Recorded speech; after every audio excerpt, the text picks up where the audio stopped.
It all started with a very simple idea. Tell the stories of how successful middle market CEOs made it to the corner office.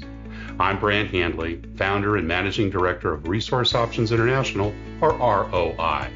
We're the USA's premier executive search firm focused exclusively on empowering middle market companies to attract, hire, and retain A players while transforming top executives' careers and lives. ROI's Into the Corner office is dedicated to discovering how middle market CEOs advance their career, and we're making these remarkable and sometimes quite unbelievable stories available to you for the very first time. Listen and learn about the challenges they've overcome, the interesting people they've met along the way, and the lessons learned that steered these executives' unique journey into a middle market corner office of their own.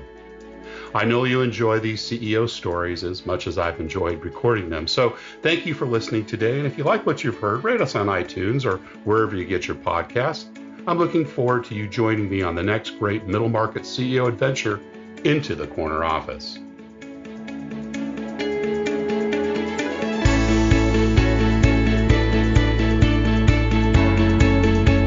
My guest today is George Kuhn, owner and president of Drive Research. George has more than 15 years of experience working on the client and supplier side of market research and has consulted for hundreds of regional, national, and global organizations. He has vast experience with all types of market research design and project management and is a certified VOC professional with a focus on innovation and new product management. George knew very early on that he not only loved market research, but wanted to start his own company in the sector someday, and he pursued that dream after college. George's interests outside of work include his wife Jennifer, daughters Abigail and MacKenzie, and his dog Shea. He is an avid tennis player and played collegiately at Castleton University, and he's also a Mets, Giants, and Rangers fan, which is unfortunate for him most seasons. George Kuhn, welcome into the corner office. Yeah, thanks, Brant. Excited to be here. Excited to chat some more.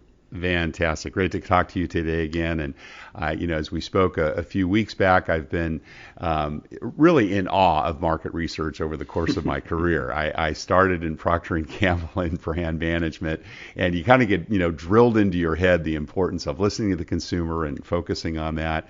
And you've spent your entire career in research, and I want to talk a lot about, what kind of led you to that, and of course, ultimately to Drive, and we'll talk about, what you're doing there. But let's start, kind of in the early years, where it all began. Tell me a little bit about your early family life, where you grew up, and, where that was. Yeah, definitely. So I live in Syracuse now. My family lives up in the Thousand Islands area of upstate New York, kind of near the Canada-Canadian border. But I actually grew up in New Jersey. So I lived there until I was about 11 or 12. We moved upstate in 93. So I lived in northern New Jersey near West Milford. It was like an hour outside of New York City. Both of my parents grew up in Paterson, New Jersey. So it's me, my sister, the four of us. It was kind of our family. Mom and dad, what kind of work do they do? Yeah, so mom is a stay-at-home mom now. Okay. Dad is a 74-year-old salesman. He still sells cars, and that's kind of interesting with my family is they've all worked in the car business. No kidding. So my dad has been in the auto business since he started when he was 18 as a mechanic before he was sent to Germany in the military. Like I said, 74 years old now, still working as a salesman, still doing very well. My mom worked in General Motors in New Jersey for years before she had us kids. Right. And my sister works as a service manager up north for a smaller dealership. Wow. So you're the aberrant, right? That's right. I feel like the black sheep of the family, right? Which is part of it's part of the Drive story. It's the Drive Research name is a little bit homage to our company. Right. Awesome. So it's got definitely roots in the auto family. Cool. And anything, kind of early on that you remember from mom and dad, any, kind of early advice or counsel they gave you as it relates to, kind of the importance of maybe work or, school studies or anything else? My parents were really big influencers on me. I would say my father, he has an incredible work ethic. I mean, he's 74. He still hasn't stopped. That's amazing. I love it. So that was instilled in me at an early age. He really taught me you can accomplish a lot by just putting more effort and time into what you do. Right. My mom has always had a really giving personality, super smart as well. it's something that I kind of keep in mind in business, even nowadays, is sometimes I think that gets lost. Is you can be really good at what you do, you can be confident, you can be smart, but you can also be good to people and be nice. And they don't have to be exclusive of one another. Cool. Were you a good student in school? Initially, no, I was not. I didn't get good grades in elementary school, but when I got into middle school and high school, definitely something clicked there. And I was never the smartest person in the room, still not, but I worked really hard, and in middle school and high school, I put the extra time into homework, extra time into just preparing for work, and that really made a difference for me. That's kind of my sweet spot, is spending additional time. Was never a fan of the tests, the SATs, the state exams, the regents in New York. My style has always just been out working and putting more work in. So a night owl, that's something that my whole staff, my whole family knows about me. I work best late at night, evenings, early mornings, 1, 2 a.m. when there's nothing coming into the inbox. Believe it or not, I'm the most productive. Most productive then. Do you get a little later start in the morning then, typically, or are you still an early bird? It's tough. We have a 2.5-year-old and a 7-month-old. Oh my gosh. So I'm up usually prepping with the wife to get them ready to go to daycare and stuff like that. So I don't get a lot of sleep. I try to take advantage of it when I can on the weekends and stuff like that to catch up, but I enjoy it. When you enjoy what you do, you want to get up and do more of it. Sports, were you involved in sports or other kinds of extracurricular activities, again, during your early school days? Yeah, so I've always been an avid tennis player. Okay, cool. So when I grew up, it was me and a friend. We'd take our rackets and one ball down to the courts every day, and when he wasn't around, I'd find a wall to hit against. So I played independently in high school, which what that means is we had no tennis team in high school. So I actually traveled around upstate New York in a van with a teacher coach and played all of the other schools' number one singles player. Kind of like a club team then, or were you just literally coming onto the courts as an individual? Yeah, just me. Yeah. It was an interesting experience. Definitely put me out of my comfort zone. Got it handed to me, Brent. Got crushed, but it was a great learning experience. Okay. It's humility is important at an early age. Right? That is very true. Yeah. So I continue to play. Still now in local leagues. It's a little tougher with 2 little ones, but still enjoy it to this day. Did you play any college tennis at all? I did. That was definitely something that I made sure I wanted to find when I chose my college. Wanted to find a school that had a tennis team. What about entrepreneurial things? Did you have the ubiquitous paper route or sell Christmas cards or anything like that as you were growing up? Yeah, all the time. Starting drive and always wanted to be an entrepreneur.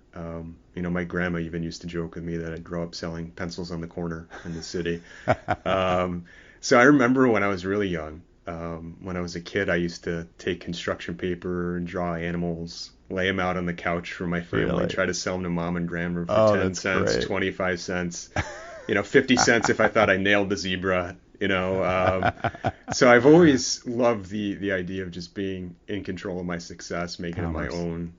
Just have always been independent, which is probably why, I relate to tennis so much. Sure.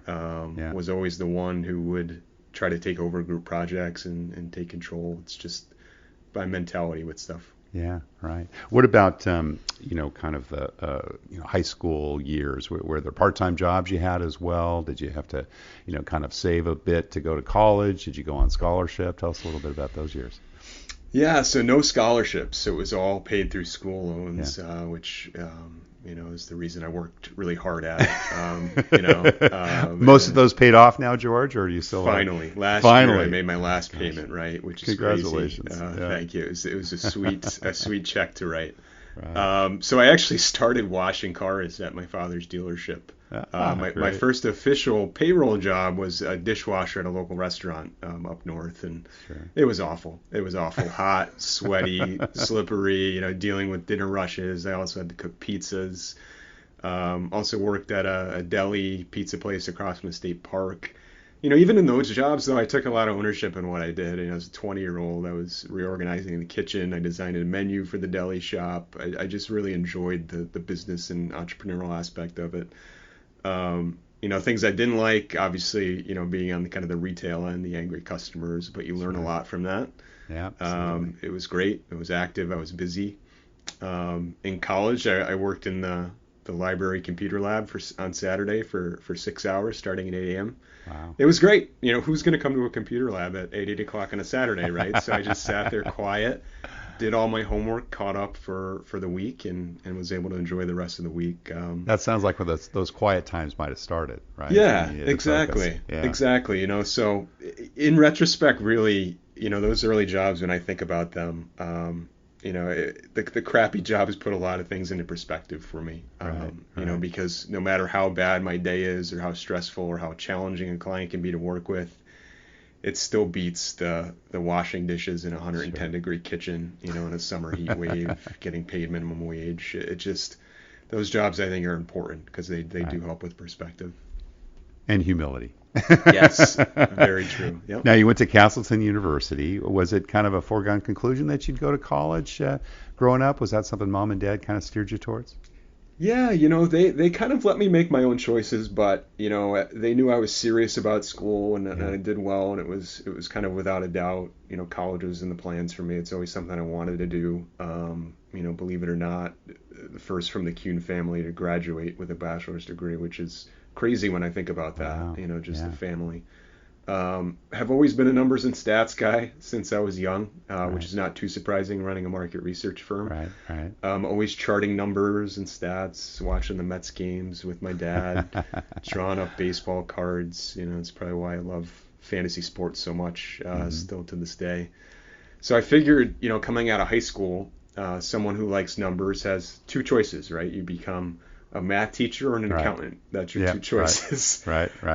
So out of high school, I chose the latter. My accounting teacher in high school in TI had gone to Castleton University, which is actually Castleton State College back then. Right. Checked all the boxes. They had a tennis team. It's about 5 hours away from my home, so it was far enough. Like I felt I was getting away, but still within driving distance for the holidays to come back. Yep. So I'll bring the laundry home. Yeah, exactly. and I brought a lot of it. Yep. So that was my choice. I looked at 2 schools in Vermont and ended up going to Castleton. Yeah, great. And were you a walk-on the tennis team? Were you recruited? What was it? Yeah, just a walk-on. It was kind of, I wanted to also pick a school that I know I could make and play and have some time on the team. So we were all walk-ons. They didn't do any scholarships for the tennis team. It was kind of a small state school in Vermont. So it was fun. Enjoyed it. So you got your business degree, and I think you did some focus in statistics as well, right? Or did you go down the accounting route? Yeah. I did. So it's an interesting story, right? So over the years, even in high school, I've always had a side passion for the advertising and marketing end of things. I just loved the creative aspect of it, the strategy. I loved watching TV commercials. So as an accounting major, I ended up taking a consumer behavior class sophomore year in college. Right. So we started talking about index scores and people who ate Snickers bars in the U.S. And Brian, I fell in love. Why do males in the Northeast of this age group index at 810 for Snickers? It just piqued my curiosity. I remember sitting there in the class, and at that time, I had no idea market research even existed. Right. Sure. So it opened up a whole new career path for me. It seemed, and I still say to this day, it's the perfect blend of numbers and statistics. Yeah. Using those numbers to drive marketing. So the thing about accounting that always scared me was the monotony of it, the debits and credits. I was scared I would get bored.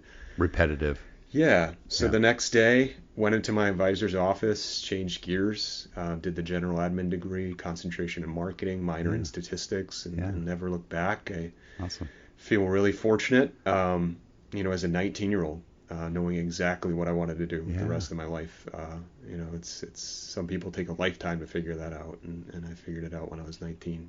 And you went right on to get your MBA at Clarkson, right? And I did. Was that a choice, for further, kind of deep dive into the research area? I know you did some new products work, or did you just decide, best to kind of get this behind me and go to work later? What was kind of the thinking behind doing those back to back? Yeah, 100%. The nice thing about Castleton is they offered a 4+1 program. So I was able to knock out my MBA in 1 year. And, the advantage of doing that is you get it behind you, and you don't have to worry about going back later on when you have a family, finding the time for that.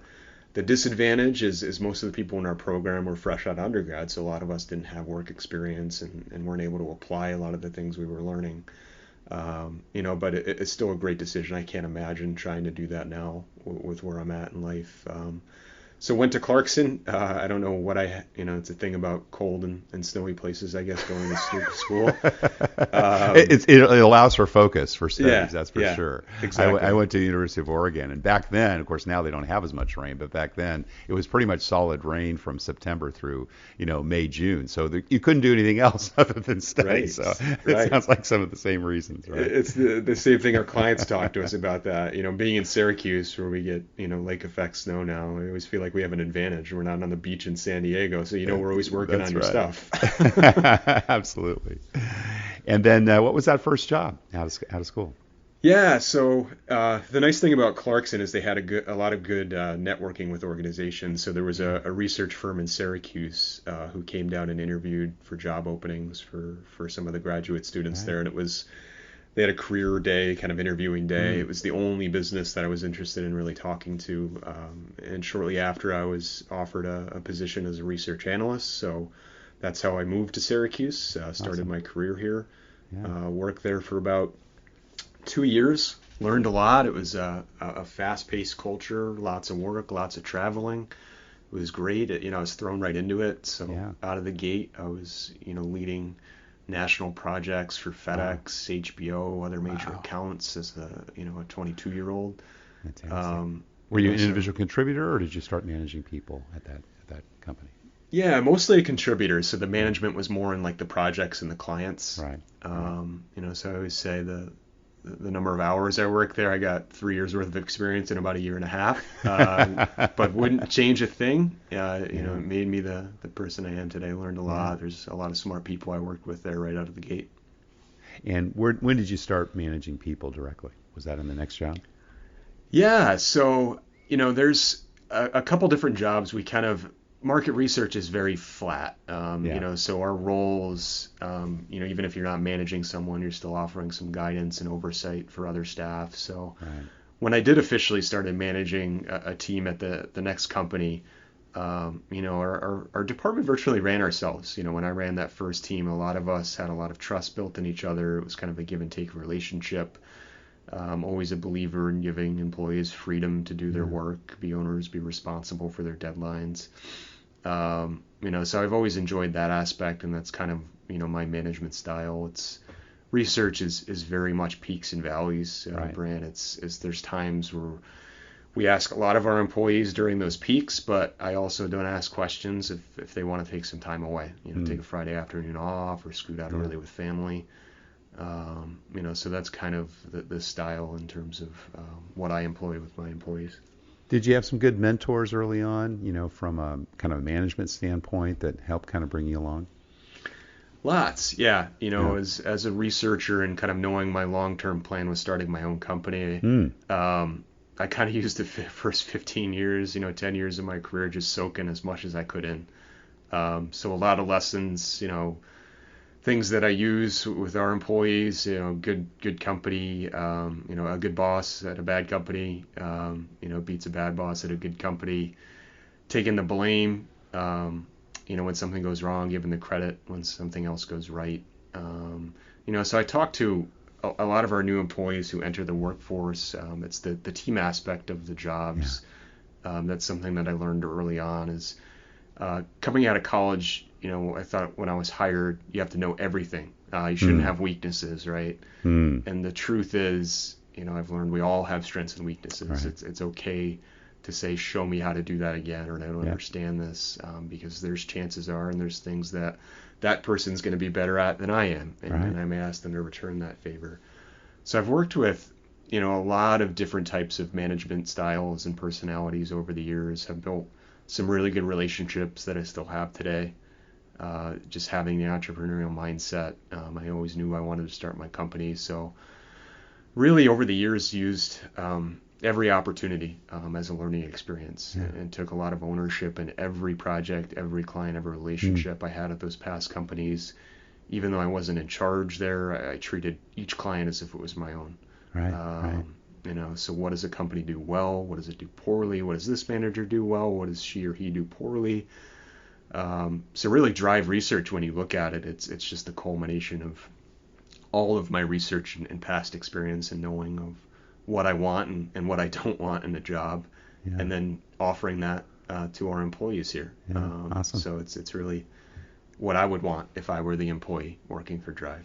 Now, you mentioned early on that you kind of knew you wanted to set up your own company and be an entrepreneur and have your own research company, and of course wanted to get some training first. What was the motivation behind that? Was it back to your entrepreneurial activities? You obviously didn't choose the automotive industry. That's right. so That's what right. what was kind of the motivation around knowing that you'd want to set up your own company someday?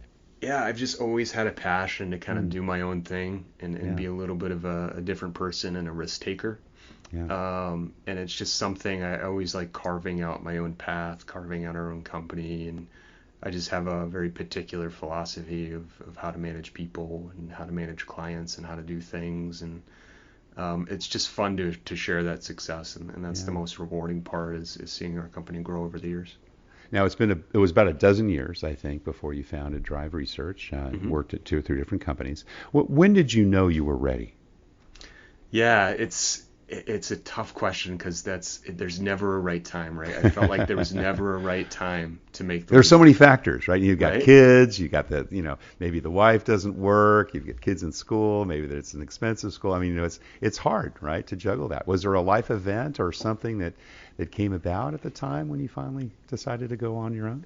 Yeah, so it's really interesting. So it's, I was getting closer to kind of jumping off and kind of pulling the trigger to go full time. And I ended up getting a call from a client who was interested in, using me as a consultant and hiring a team for the State Fair project in New York, which is a huge fair. They draw, 1.5 million people every year.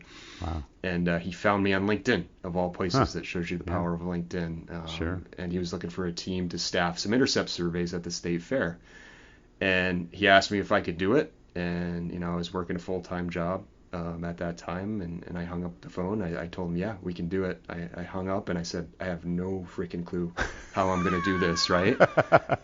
Which is like so much the story of entrepreneurs. You just say yes and figure it out, right? So came home that night, talked to my wife. She's like, sure, I'll take 2 weeks vacation. I'm on this. She got her sister to do it. My sister-in-law took 2 weeks vacation, came up and did it.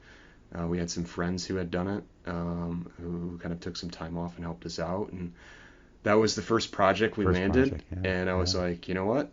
I can do this. I can do this. And that was the jumping off point. Wow, that's fantastic. So it really was that call from the outside. So you were working full time at the time. How did you kind of juggle between that responsibility and doing this project? Was it kind of a weekend thing? It sounds like the State Fair is what, a 10-day type of project, so you could kind of focus against it, or how did you juggle that against having your full-time job? Exactly. Nights and weekends, really spending time there, and kind of building Drive Research in the background at that point too, with their website and all of that. And then, the company I worked for at that time was very understanding. They had a really good culture, and I actually sat down with my manager and said, this is something I want to do. And she's like, I'm not surprised. So what we did is we worked out an arrangement where I worked part-time for them through the end of the year. Which gave me some flexibility to do my own thing and get started. So a little bit of a runway, get some of those invoices paid. Exactly. I give them a lot of credit for that, because it did help a lot versus just ripping the Band-Aid off and starting. Awesome. So tell us a little bit about Drive and your focus, kind of your footprint, who you work against, and full disclaimer, we found you because we were looking for a research company, and we're going to be engaged in a project soon. So those that are listening know that we're obviously big believers here at ROI in research as well. But I have to say we were very much attracted to kind of your approach, and as we got deeper into some of the ways in which you do it, it felt very Proctorish to me, if you don't mind me saying. Sure. As I said, back to my brand management days, worked with a lot of different research companies. I said, these guys, they really know what they're doing. But tell us a little bit about those early days, because it's it's a little scary, right, to stop out, and you've been doing it close to about 6 years now. So what were those early foundation days like? Yeah, Yeah, a lot of fun. I'll say that when I look back. It was just a lot of fun and very motivating because when I made the jump, you really have no other choice. Yeah, so we're a full service market research company. We do all types of fun qualitative and quantitative studies. You finding us online is not too surprising. That's how we generate a lot of our new business. We are big believers in content. Right. We write a lot. If you look at our website, we have tons of helpful tips and posts. So we always say if a client spent a day on our website, they could become a quick expert on research. And we've been fortunate enough through all of that content that I wrote over the years that I worked into the website and our awesome team here that writes for us. We've landed some amazing clients that we work with, which is crazy. Being a small market research firm here in upstate New York, we're working with Amazon and Dunkin' and Walmart and Pinterest and Kohl's. The list goes on. It's very rewarding to look back at that. So when we first started the company, we kind of were big believers in content, and I wrote a lot to get that on the website to attract business and just leveraged a lot of relationships in the early going. I will say that's the biggest thing is you can have the best product in the world, you can have the best service in the world, but it really comes down to people and the relationships. Right. And after we landed that state fair project and I jumped off, I had a few clients in my back pocket that were willing to jump on board and do projects with us, and that was a huge help just to build that foundation and get started. And those projects pay for your marketing to help grow your business, and those projects pay for other employees to bring on board, and we have grown from there. How many employees today? Yeah, so we're up to 10 full-time. Oh, fantastic. We're looking for a few other full-time employees now, and we have about a dozen part-timers.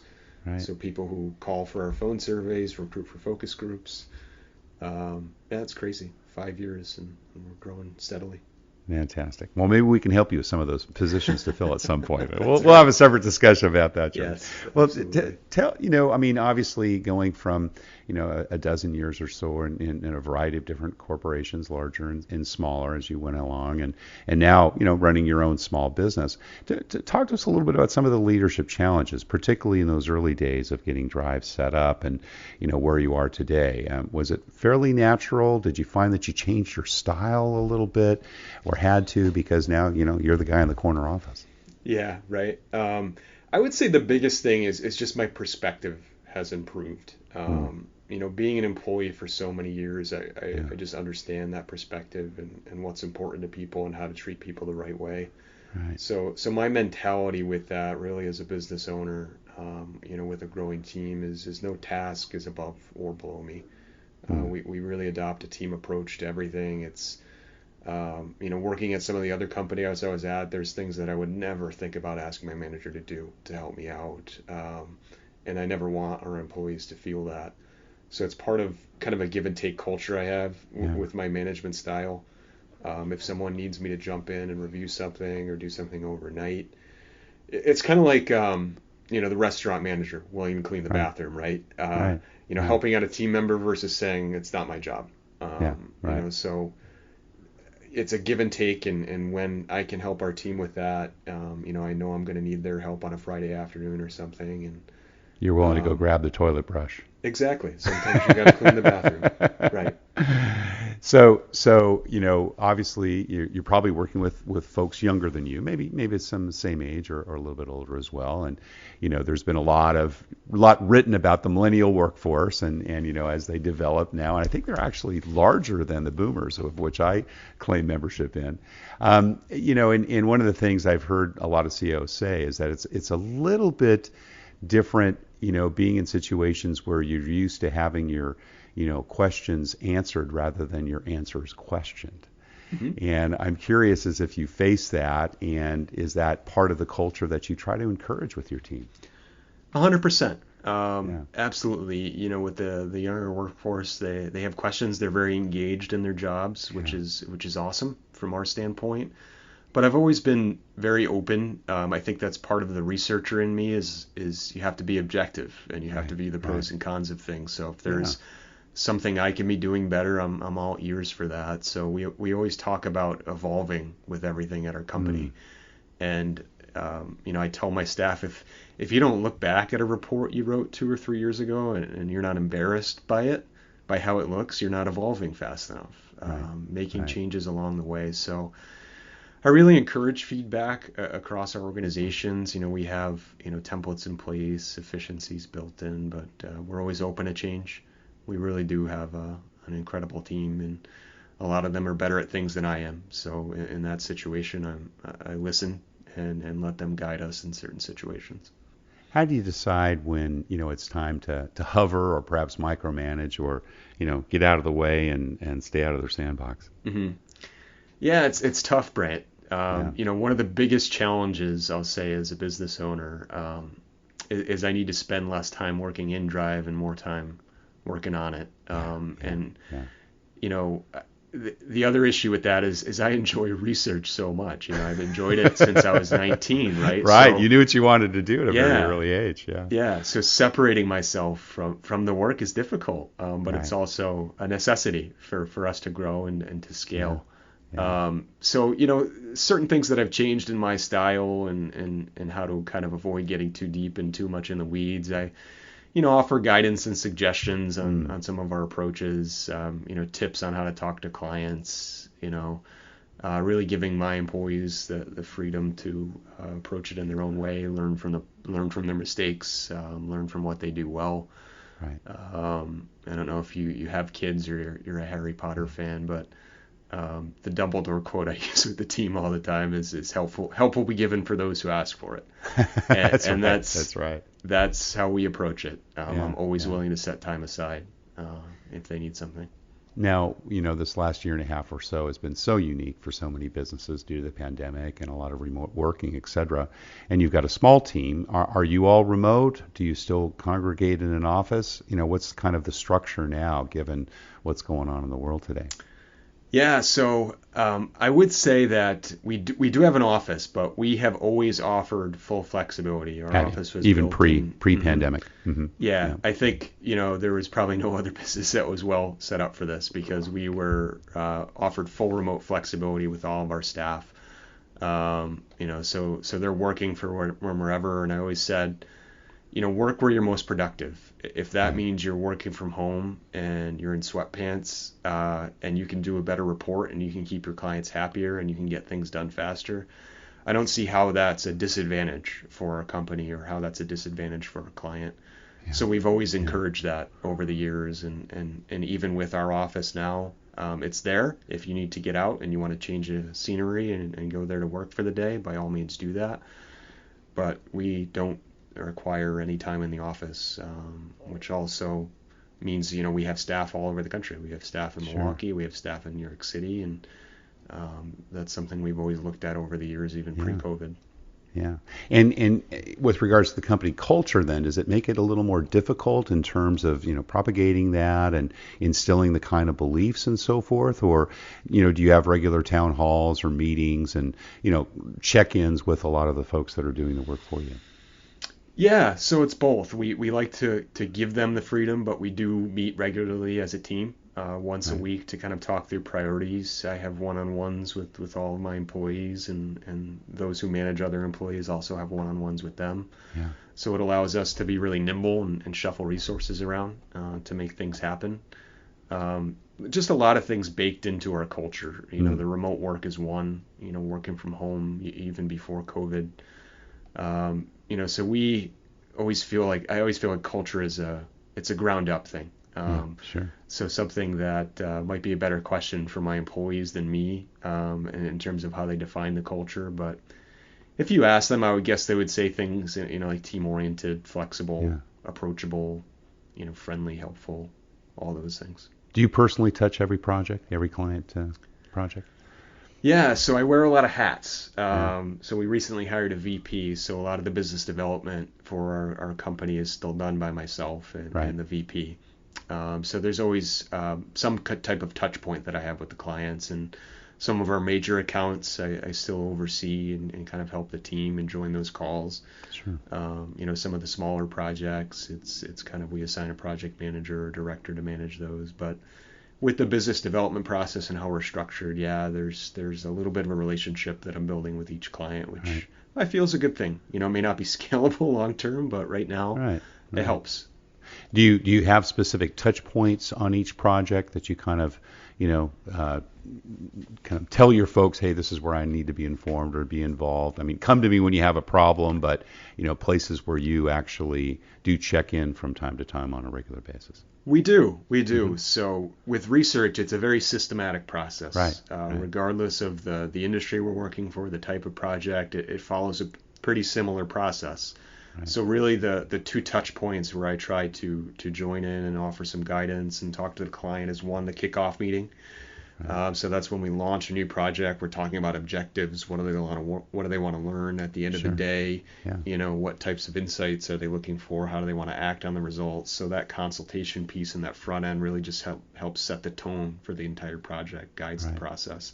Right. And then in the back end, I'll also try to get involved in kind of the report presentation, the debrief, digesting those findings, those takeaways. How can I add some perspective from my past experience to help that client? Right.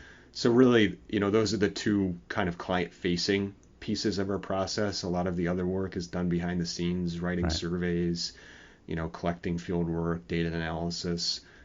Some of that stuff, I leave and trust the team with that. And, good people that are doing that, trained in that area. Yeah, exactly. Cool. Well, you'd mentioned about growth and obviously positions to fill. What do you look for when you're making bets on the people you invest in and hire, George? Yeah, it's so crucial for us, and it's even more crucial when you look at a company like ours who continues to grow. The one thing I say to our staff is I never want to be in a position to hire out of necessity. I feel like when you're desperate and you hire out of necessity, you take the best of what's available, and you can make mistakes. So as a culture, there are times with the mountains and valleys of our work, we all take on a little bit of additional work if that means hiring the right person to join our team. So we take it, and we're really conscious of that. So I always want to hire the right people, and find the right role for them. So we are all about kind of molding positions as we learn more about you and you learn more about Drive.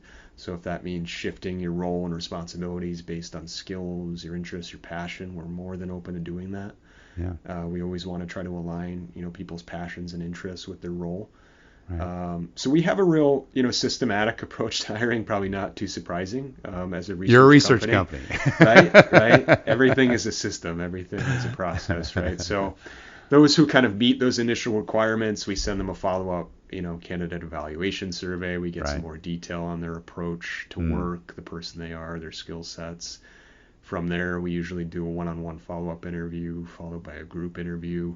Yeah. We are big fans of sending, new potential hires real-life tasks like assignments. We'll blind a report and say, write some findings. What do you see in this chart? What do you see in this graph? Right. Just puts them in the realm of understanding what they're going to do. What they're going to do, and gives us some perspective on how they interpret data. So those assignments are really, really valuable for us because you see how they think. Exactly. There's a lot of good interviewers and they can talk about what they can do and their skills, but actually seeing it is really important for us. Work product. Yeah. Any favorite interview questions you use, after kind of the assessments are done and the studies, et cetera? I'm sure you meet at some point in time before that hiring decision's made. What do you probe for at that time, at that point? Say they've made over those first few hurdles. Yeah. I don't like, when I have conversations with potential hires, I don't really like getting into the nuts and bolts. That's all stuff you can read during a resume, your background, your skills, your platforms you have experience with. I really like to just get to know them a little bit more as a person. So what motivates you? What do you do outside of work? What do you look for in a company? It's something, I've learned over the years, early on, when I started out of college, I always thought, there's a clear cut between work and personal life. And that has really thinned over the years. We're all at the end of the day, we're all people. We all have families. We have hobbies, interests outside of work. So I feel as an employer, the more Drive Research can understand and kind of work around and accommodate those, it just ends up with a happier employee, and they do better work because of it. Yeah. Yeah, awesome. Well, George, you've been very, very generous with your time. Thank you. And we're just about out of it here. But we do have one last question we ask all our guests. Sure. And, that's what kind of career and life advice would you give to someone who, maybe has been out there in 10, 12 years like yourself, and maybe you're thinking about the corner office either at the company that they're working for, or perhaps, going out on their own and being an entrepreneur. What would you tell that person? Yeah, I may need another hour for that, Brad. That's all right. We do a follow-up. So much, right? Distill it down. 2 or 3 points. Yeah. So, as we talked about, I waited a long time to find the right time to jump and realize there wasn't one, and the project kind of fell to me, and that was it, right? Yeah. I talked about the relationship. It's who you know, and building those and treating every single relationship, inner company, out of your company, as your own, and making sure that you're building good relationships, because if you're interested in doing entrepreneurship down the road or being a C-level, it's all about really relationships. Yeah. So finding the right, organizations, companies you can work for that offer a wide range of responsibilities. That's another thing. I mentioned wearing a lot of hats. Working for a company where you can get your hands, dirty in a bunch of different functions. When you're at a C-level or you're running your own business, you're going to wear the HR hat, you're going to wear the marketing hat, you're going to wear the accounts payable hat. So that exposure is really invaluable, is really using like your early career to kind of just get all of that exposure and understanding what works and what doesn't from companies you work at. Yeah. The best analogy I'll say, I was joking about this with our project manager the other day. It's running a business it's like keeping 100 balloons in the air, and you can't possibly keep all 100 in the air and all the time. So you have to understand how to prioritize those bigger balloons and be okay with the ones that are smaller that fall to the ground. Yeah. And it's really hard to do as a perfectionist, and you just really don't want to let the big ones fall, like the family time, the major accounts, your employee development. So some days it could feel like an absolute grind, but there's no other feeling like it in the world to be in charge of your own destiny, your own company's destiny. It's really the most rewarding feeling and just very, very motivating. Yeah, awesome. Well, George Kuhn, owner and president of Drive Research, thank you so much for sharing your journey into the corner office. Yeah, thanks, Brant. I appreciate you having me and enjoyed it.